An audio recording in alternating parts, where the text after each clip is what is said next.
আসসালামু আলাইকুম ওরহমতুল্লাহি ওবরাকাতু।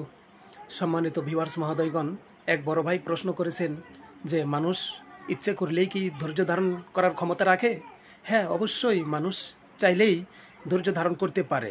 এই বিষয়ে আমাদের প্রিয় নবী জনাবে মোহাম্মদ সাল্লাল্লাহু আলাইহি ওয়াসাল্লাম বলেছেন, ওমাই ইয়াতাসাব্বির ইউসাব্বিরহুল্লাহ।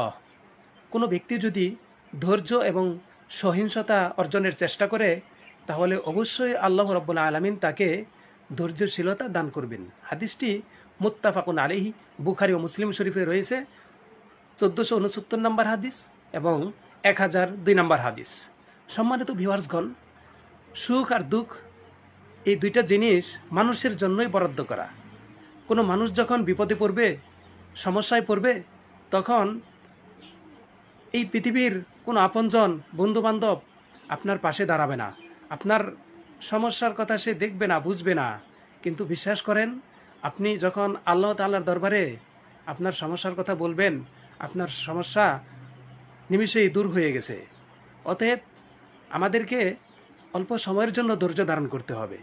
অল্প সময়ের জন্য ধৈর্য ধারণ করে যদি আমরা আল্লাহ তাআলার কাছে ভালোভাবে চাইতে পারি, তাহলে আল্লাহ রাব্বুল আলামিন এতই দয়াময়, উনি কাউকেই ফিরিয়ে দেন না। আপনার সমস্যা উনি দূর করে দিবেন।